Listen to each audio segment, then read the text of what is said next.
for all of us. It's about predicting where the consumer is going and getting half of it right. One of the things we want to do is create ads that don't suck. Embracing change creates great possibility. I'm Alan Hart, and this is Marketing Today. Today on the show, I've got Peter Horst. He's a recent author of Marketing in the Fake News Era, subtitled New Rules for a New Reality of Tribalism, Activism, and Loss of Trust. Peter's been on the show before. I think it's episode 25. I encourage you to check that out. He is a former CMO with 28 years of leadership experience across brands such as Hershey, Capital One, General Mills, US West, or Quest, as it is known today, as well as Ameritrade. Today's topic takes on this issue of purpose, issues, and taking a stand in a very polarizing world today as a brand leader. And we kind of break it down in terms of what he's found going through the process of writing this book about how we should even think about managing through this time that we're in today. So I hope you enjoy this show with Peter Horst. Peter, welcome back to Marketing Today. Thanks so much. It's great to be back with you. Well, and for listeners out there, Peter was on episode 25, and I encourage you to go back and listen to that episode as well. Besides writing a book, which we'll get to in a moment, what have you been up to? Well, I've been up to what I've been calling Career 2.0. After 30 years of corporate side marketing, and everything from telecom to chocolate bars to checking accounts to cybersecurity, I made a fairly big shift, getting close to 2 years ago. And I've been doing a mix of writing. I'm a Forbes contributor, just published a book, doing some consulting, doing some board advisory work, doing some speaking. So it's been a real change of pace from, the usual corporate gig, and a chance to dive into interesting issues and talk to interesting people like you. So it's been kind of a real fun and very different shift for me. Very nice. Very nice. Well, congrats on publishing Marketing in the Fake News Era. Thank you. Why write a book and why now? Well, I've always enjoyed writing. My first job, even while I was in college, was as a, believe it or not, medical news radio reporter. I did a tour of duty as a magazine editor before going back to business school. I've enjoyed writing, really throughout my career. So the notion of doing something longer form and getting into doing some more writing was always something that was sort of rattling around in the back of my mind. But then, of course, embarking on this Career 2.0, where you're setting yourself up to be thought leader, influencer of sorts, it's sort of helpful to be author of ...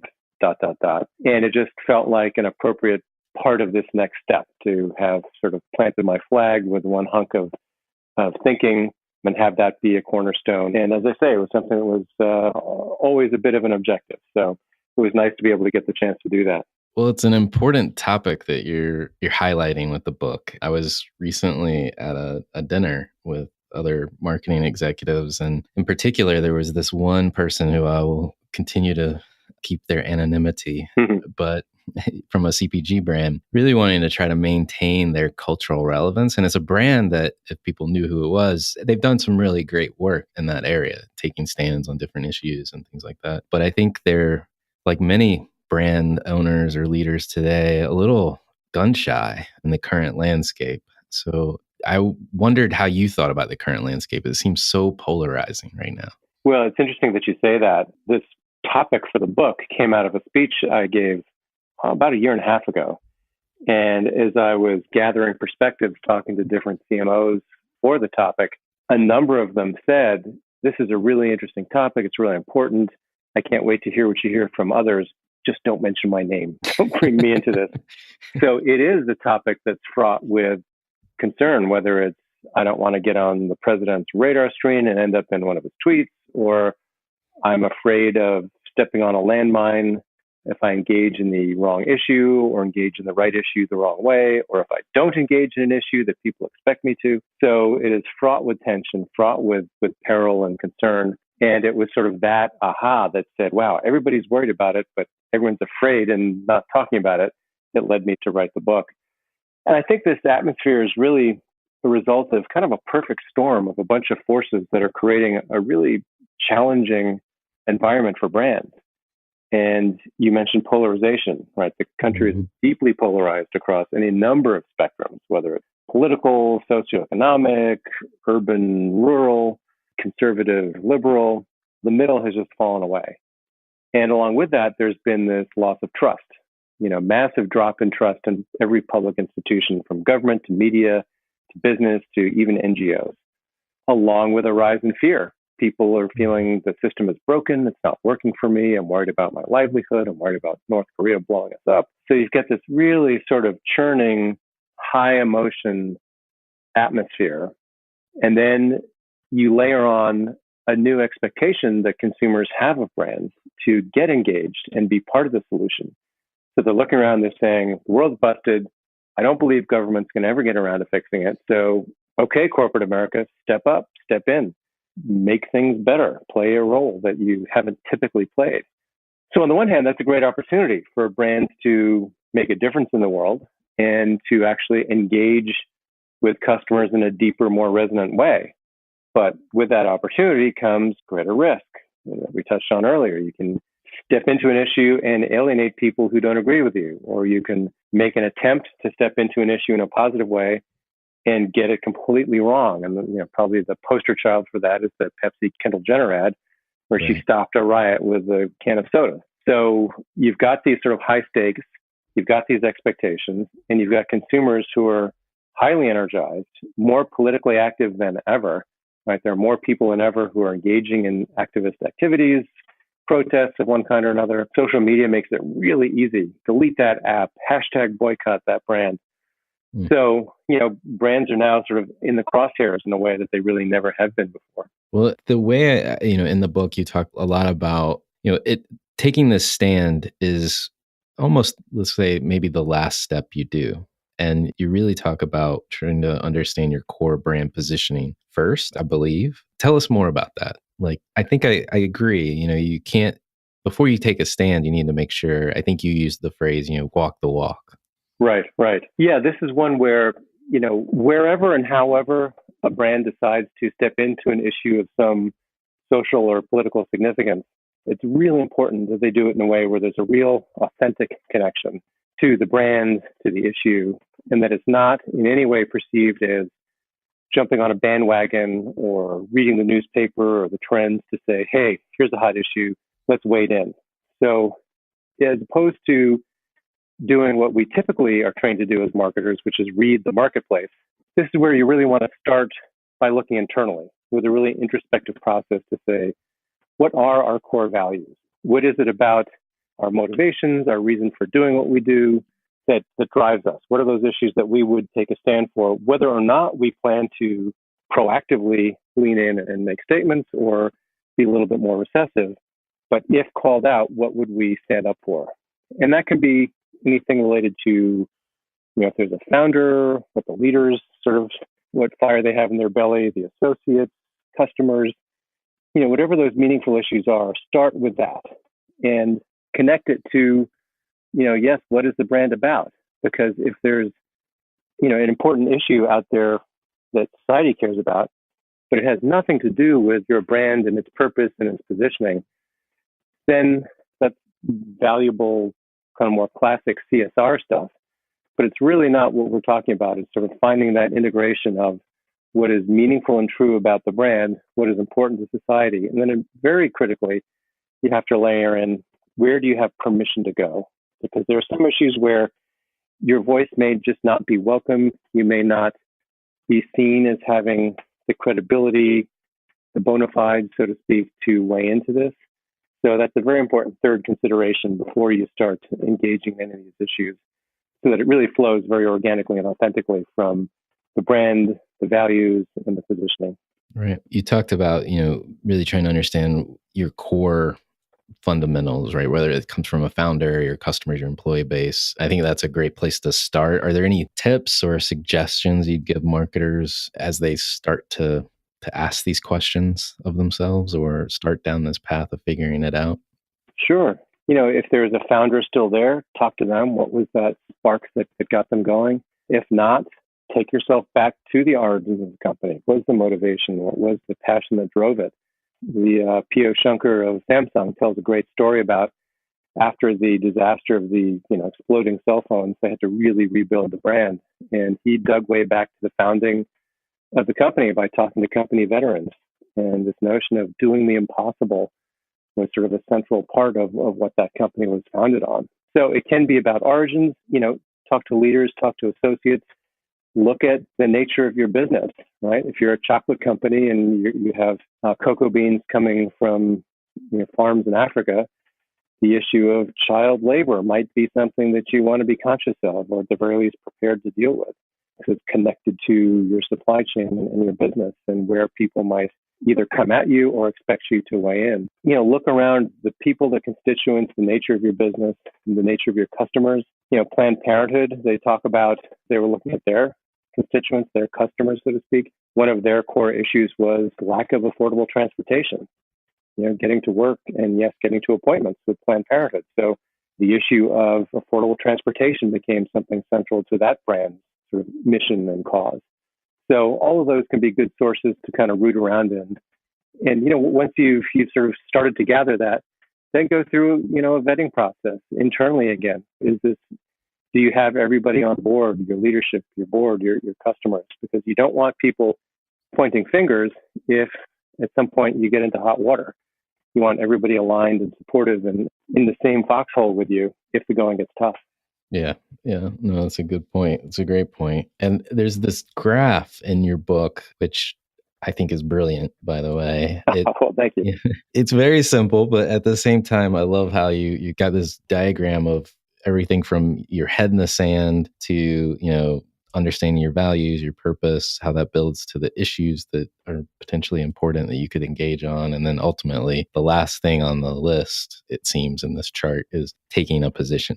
I wondered if you could just describe that journey a bit. I mean, we've been talking around it, but if you think about, and for those that are listening to this and not looking at a chart, you got your y-axis is the risk of negative reaction, and then the x-axis, if you will, across the bottom is relevance to consumer concerns. And head in the sand is off the chart. And then it starts with values, purpose, issues, and position kind of going to your upper right. So yeah, I wondered if you could talk about it. Yeah, sure. This is a framework that I came up with because as I was talking to marketers, insights people, various folks who have a stake in this issue, I kept coming across this perspective that created a false dichotomy or a false choice between either I go all the way out to an extreme polarized political position or I do absolutely nothing.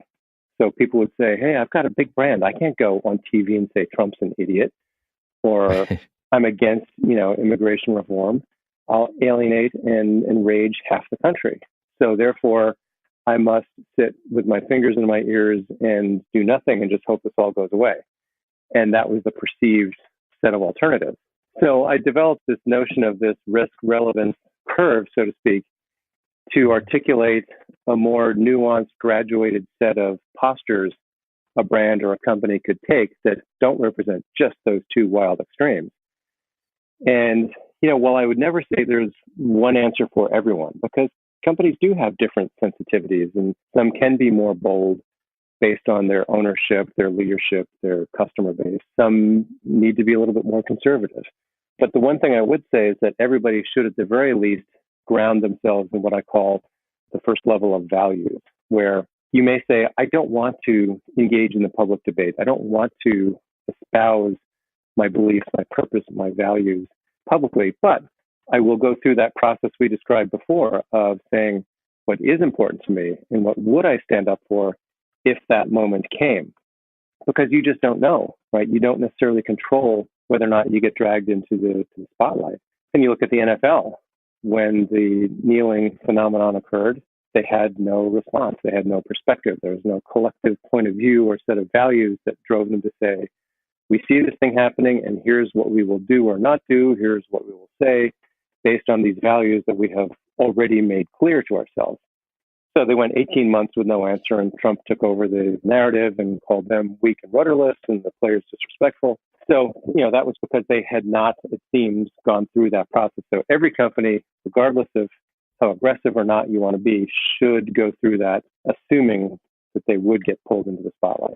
That's what I call values. One click up from that, where you're a little bit more forward-leaning in terms of, being public with a sense of purpose, but not as aggressive as some, is brand purpose. And that's sort of something we're all very familiar with now. It's become all the rage.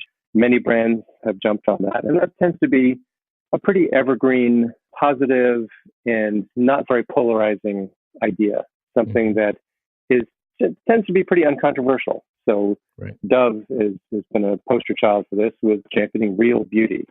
Now, it's unlikely that you're going to get the villagers storming the castle with pitchforks and torches saying, "Down with real beauty. We want fake beauty. We want fake beauty." Confidence in young girls. It's a wonderful thing, great program. But who's going to take Always to task for championing that under the banner of "we want timid, nervous, unconfident girls"? So that's sort of purpose. One click up from that, and a space that I think is really interesting, goes a little bit further than sort of the broad, evergreen, uncontroversial purpose, and goes into what I call issues that are a little more timely, perhaps a little more fraught with tension, not all the way to polarizing, but still meaningful current issues. And this would be, for example, Heineken taking on the issue of how we just don't have civil dialogue across these polarized perspectives anymore, or Frito-Lay wading into the issue of young people not registering to vote to the degree we'd like them to, or taking on the issue of suicide in LGBTQ teens. So a little bit more potential for some blowback, but again, not all the way to I'm for or against, yes or no kinds of issues. And then, of course, the most extreme place that has the greatest likelihood that people will say, "Man, I love you, I so agree with you," or "I hate you and I'm deleting your app," is what I call position, where you are saying, "I am for same-sex marriage. I am against Trump's immigration policy. I am one side or another." And that, again, you have the most risk and the most possible return. And some companies choose to go there proactively. And it's not only edgy millennial brands that do that. Right? You see IBM marching up and down the halls of Congress with Dreamers in tow, supporting DACA because they employ a bunch of Dreamers and they need to hire technical talent from around the world. That was a vital business issue for them, even though it was pretty politically touchy. Some companies don't start there. You look at Patagonia, which you would say was pretty grounded in purpose and championing the great outdoors, very uncontroversial. Well, the day Trump signs an executive order abolishing millions of acres of parkland, suddenly they leap from purpose all the way to position to say, all right, we're suing the president's robbing you. We're now in a pitched political battle with the president of the United States. So circumstances can also drive where you land and which area you move to. The one thing I say nobody should do, you referenced earlier, which is what I call head in sand, and that's the NFL. That's the not even going to go through the process of being ready, so therefore I'm caught flat-footed and unprepared if events sort of go that way. Right. Well, as well as I do, there's a lot of critics out in the world, and some of these people have been podcast guests before, like a Mark Ritson. I know you highlight in your book, or even I think Byron Sharp would probably agree on the anti-purpose front language. Right. But there's folks like yourself that are advocating at least figuring out where you stand in the world, and then maybe that evolves to a purpose position or an issues that you're tackling or a position in the marketplace. You've been in the C-suite. How would you counsel a CEO or a CMO knowing those voices are on both sides of the equation? Yeah. Well, I devote a whole chapter in the book to saying, okay, let's walk through all the arguments against even thinking about doing something like this. And there are plenty of good ones. And it's important to think through them because you're likely to hear those arguments and those challenges. So one perfectly reasonable perspective on why not to do any of this is, hey, we're not in the business of selling purpose. We sell beer, we sell candy, we sell cars. So why on earth would we be taking on world hunger or voting or civil dialogue? And there is validity to that, and it's a good sort of balance because we've certainly seen plenty of examples of purpose becoming an end unto itself, that loses any sight of brand benefit and any synergy with the business. And that goes back to what we talked about earlier, making sure there's an appropriate overlap so that you are building relevant equity and value for the brand by whatever you're doing. And it's not simply just in the category of CSR goodness. So I think that's a good discipline. But interestingly, Larry Fink, who runs BlackRock, the $6 trillion investment company, wrote a letter to hundreds of CEOs around the world in January saying, hey, guess what, guys? Profit isn't enough anymore. Government has abdicated leadership. You've got to step up. So even Wall Street is saying, if you don't have some sort of higher purpose as a part of your daily mission, you probably aren't sustainable. So I think it's a question about balance. It's a question about making sure there is that synergy and overlap, and that you're not just sort of doing feel-good purpose ads that actually don't move the business forward at all. So I think in terms of just, what's the advice? It's make sure you understand your constituents. And it might be that your CEO, your board, your owners have absolutely no interest in it, no passion, and don't want to take any risk involved with any sort of forward-leaning posture. So there I would say, fine. But again, you may not control whether or not you are called out in social media or by CNN or by the president, or an unfortunate incident with a store manager in Philadelphia on some Friday. So go through that values process so that you're ready. But I also say challenge yourself, challenge the people around you. I remember a crusty old advertising mentor I had decades ago who said, kid, if you're not making someone in the C-suite nervous with your advertising, you're probably not doing your job. So, push the comfort zone just a little bit, at least in terms of the dialogue and the exploration and the thinking. And if at the end of the day, grounding in values is all you do, then great. You've created a moral compass for the company. You're prepared to deal with what comes, and you've done good work. Right. I think you additionally, you go on this journey, right, of identifying the values of the company, maybe the purpose in which your company is going to take to heart. And I believe you highlight this in the book as well, that then the real work starts, right? Because your internal organizations, depending on how big the organization is, you've got all people of all flavors, right? And some may agree with the values and some may be on the edges of those values. How do you think about, I guess first, do you agree that there's probably as much internal work that needs to be done as there is communicating what you stand for? And then two, is there a way to think about the internal work that needs to be done with the internal stakeholders? Yeah, the internal work is critical for a whole bunch of reasons. It's critical in terms of getting the answer right to begin with.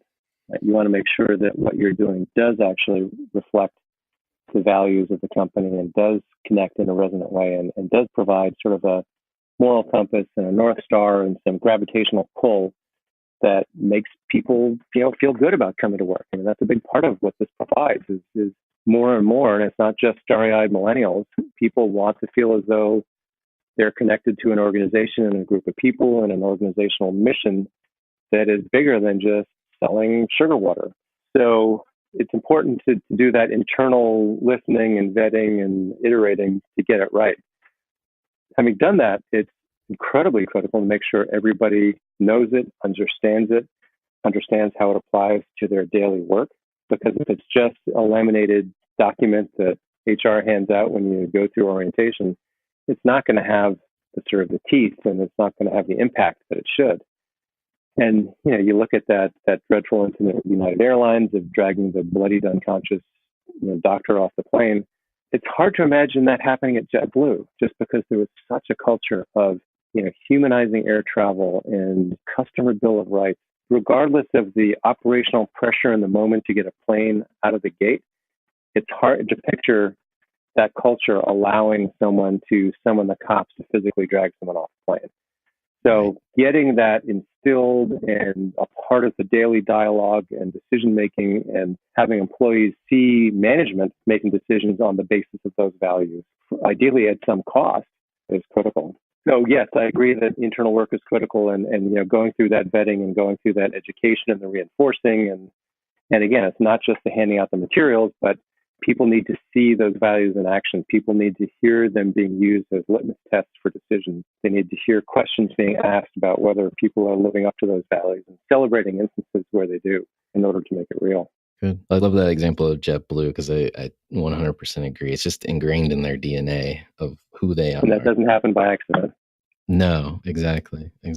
So let's fast forward. Let's say we're riding up your curve and we're ready to go public and take a position in the market. What would you say we need to be prepared for, be ready for before we go public? Well, assuming you've done good work in identifying, distilling, grounding your values, there are just a lot of things you need to be thoughtful about as you get into execution. And, having chosen your issues wisely, and we talked about, how to do that by that overlay of what's true about the brand, true about society, and where you have credibility, you can still stub your toe executionally, whether it's a turn of a phrase or an image that you just didn't quite realize either, demonstrated a lack of understanding of the issues or inadvertently, tripped a trigger. So it's really critical to have the right people at the table, the right eyes on the work. And this goes back to the generally critical principle of having a diverse workforce so that you lessen the likelihood that you will, through just sort of some kind of inadvertent, well-intentioned tone deafness, step in a pile of it. Now, that said, there are just too many issues and sensitivities and constituencies to ever hope that every brand team, every digital, every social team everywhere can represent that full spectrum. So based on the kinds of issues and values you're engaging in, reach out and develop relationships, bring people into your tent, whether it be opinion leaders, influencers of various kinds, thought leaders, interest groups who can both make sure you're on the right track, who can be some of those eyes on your work to make sure you're adding value and not creating risk, but who can also stand up for you, because even the most well-intentioned can go wrong. And it's critical that those people then be in a position to say, hey, I can vouch for these guys. I know it's in their hearts. I've spent time with them. This is an unfortunate misstep. The social media team in Germany put out a video that, yes, certainly doesn't look good when looked at in a certain light, but that's not an indication of who they are. You need those people, your talking head, so to speak, from the political analogy, who can come out and say, no, these are good people. So, surround yourself both internally and externally with the people who can help you be as value added as possible on the issue and do the best job you can of avoiding the sort of tripwires. Well, do you think the world's going to stay like this? It seems like 2016 presidential election was a milestone for this new reality. And I'm sure it was underfoot before that, not to give Trump too much credit. But what do you see going forward with both the midterm elections? But is this a new reality to stay, do you think? Well, I devote a whole chapter in the book to that. And I talked to, a dozen or so people from CMOs to PR experts to academics to ask them that very question. Is this new normal, or is this just a product of this unique time and we can hope that we'll go back to something that feels a little bit more like the way things used to be? And, they all had their own perspectives, but every one of them essentially came down on the side of get used to it. This is the new normal. We're not going back, at least anytime soon. But that the issues of divisiveness, polarization, of tension, of sort of uncivil, high volume strife are just not going away. And therefore, the sort of the perils and opportunities for brands will remain as we're seeing them today. At least for the career span of most of the people listening to this, it's fair to assume that we're going to be living with this for a while. And a lot of that is, one title I'd been pondering for the book was Marketing in the Trump Era. But the more I dug into it, Trump is really a symptom and an outcome of this. He certainly embodies a lot of, what we're talking about, and certainly adds some fuel to the fire of some of these highly charged issues, whether you love him or hate him. But the trends that gave rise that we're dealing with right now preceded him and will be with us, after he's gone, whenever that is.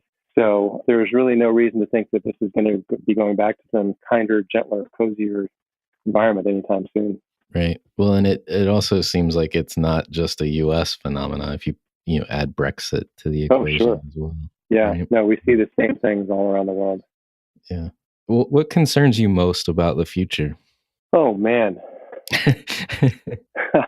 Well, I will not take a page from my book, and I'll avoid anything that is a polarized sort of comment. But, one worry is polarization that we're seeing. It feels as though we're in this giant centrifuge, and whatever issue you might look at, we're getting more and more extreme, more and more divided, and less able to collaboratively find creative solutions, right? I mean, I always believe the most creative outcome comes from a seeming contradiction. It's true in marketing. Great taste, less filling, right? What? How can that be? Wow, it's magical beer. It's great, tastes great. And so the utter lack of, and in fact, the denigration of anything that looks like collaboration and compromise and meeting in the middle just feels like it does not bode well. And then it just suggests we were going to be lurching from one side of an extreme to another every time an election tips and people get fed up with the status quo, and we just go heaving from one extreme to another. I worry too just about this phenomenon of fake news, which is, more than just simply fake news, but it's just a world where nobody knows or seems to know or claims to know what's true. And anything can be said, and it's hard to know the source of what we consume, and most people don't take the time to understand the provenance of what they're absorbing. So it feels as though in a world where there's tough issues to solve in many different perspectives, you'd hope that the salvation is some bedrock of fact and truth and reality that we can all stare at and say, okay, yes, we agree the world is round. Therefore, what are we going to do about this thing called gravity? But when you lose that, then how do you get out of the mess that we're in? So those are probably two of the major foundational worries that I've got that I don't see any near-term solutions to. Yeah, no, I agree. Both of those are big concerns. Well, let's twist to a positive note. Okay. If you were working on a brand today or brand side today, are there categories or industries that you think of might have untapped potential to understand their tribe, to use your word, and put their values on display? Don't know if anything comes to mind. Yeah, it's interesting.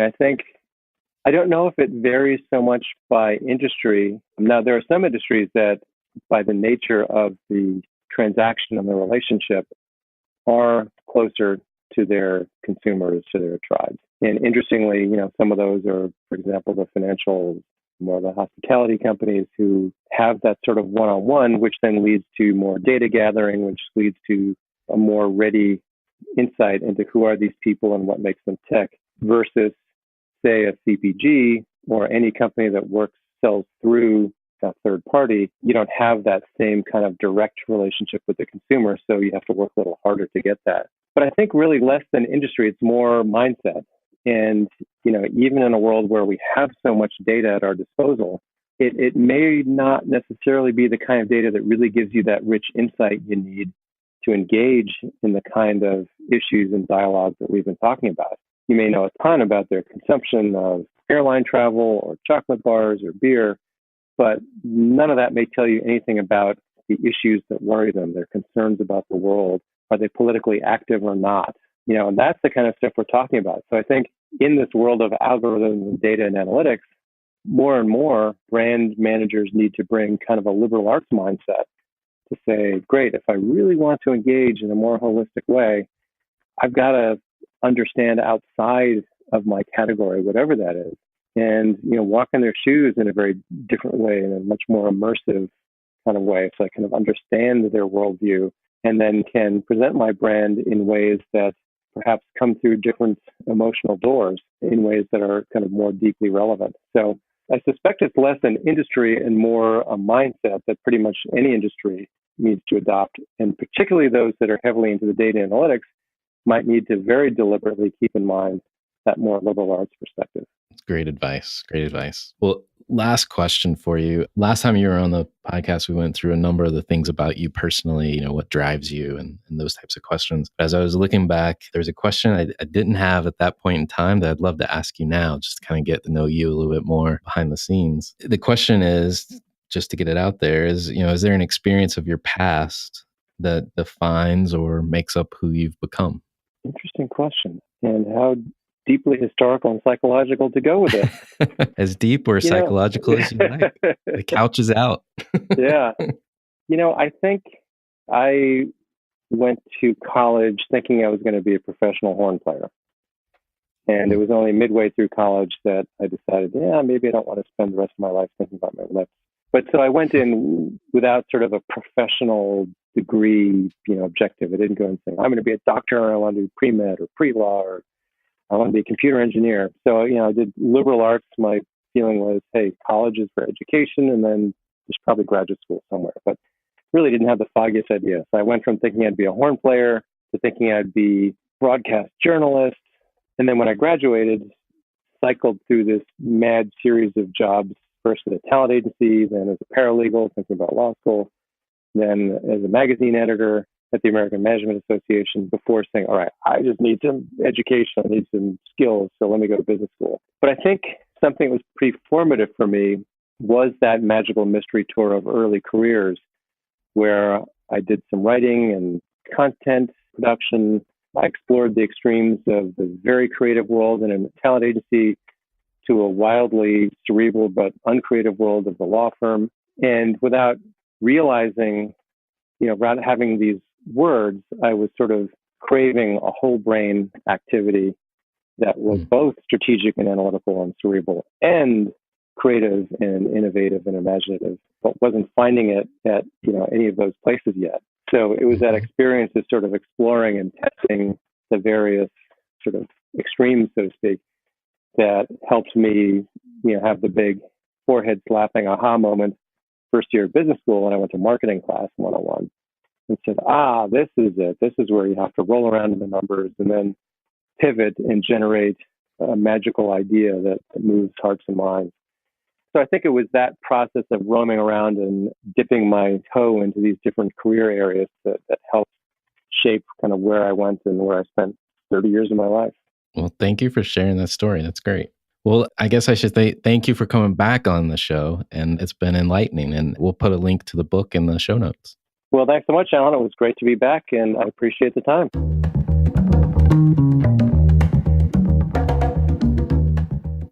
Marketing Today is brought to you by Atomic. Atomic focuses on unleashing the growth potential for clients we serve. Atomic is a strategic consultancy specializing in business, marketing, brand, and innovation. Our singular goal is to help you accelerate your efforts with the right mix of expertise, analysis, and creativity. Check us out at atomic.com, ATOMCK.com. Hi, it's Alan again. Marketing Today was created and produced by me, with writing and editing by Kevin Greeley, social media support by Megan Woods, art and graphic design by Sarah Dell. If you're new to Marketing Today, please feel free to write us a review on iTunes or your favorite listening platform. Don't forget to subscribe and tell your friends and colleagues about the show. I love to hear from listeners, and you can contact me at marketingtodaypodcast.com. There you'll also find complete show notes with links to anything we talk about on any episode. You can also search our archives. I'm Alan Hart, and this is Marketing Today.